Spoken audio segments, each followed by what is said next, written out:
impamyabumenyi y'ikirenga,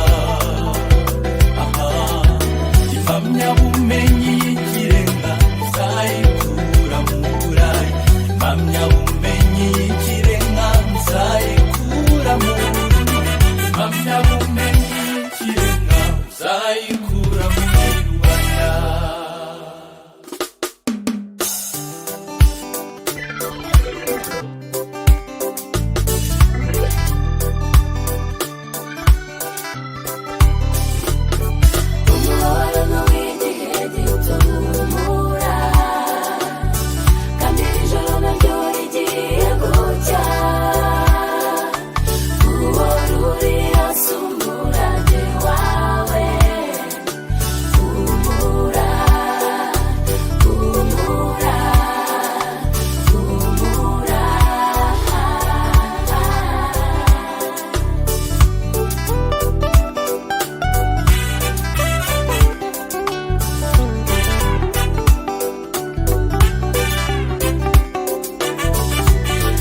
Imana yakinze ukuboko, ikindi akaba ari n'inyamaboko.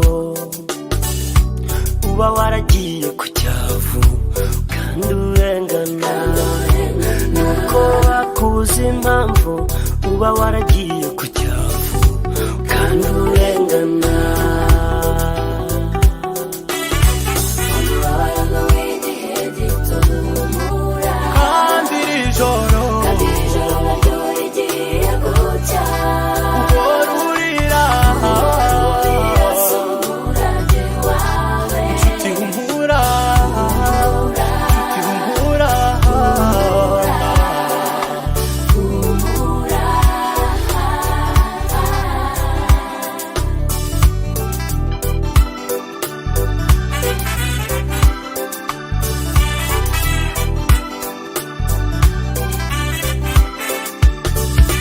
Nyamara narakanzwe, ibyo ntimwabimenye.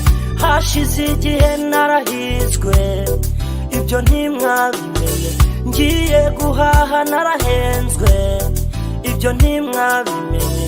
Hari naho nagiye ndahezwa, ibyo ntimwabimenye. Uwo wapfuye yarihuse, uretse ko yanabitse. Kandi iri joro naryo rigiye gucya, uhorurira umurage wawe. Nshuti humura, nshuti humura, humura.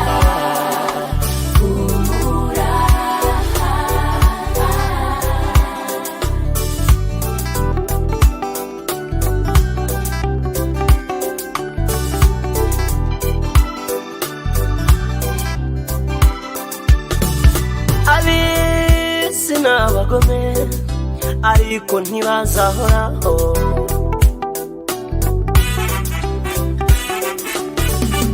abantu barara amajoro bagambiriye guhemuka bakanabigeraho, hanyuma yabyo bagashimirwa mu bitaramo, kuko isi tubamo itabibabuza bakigamba ikibi.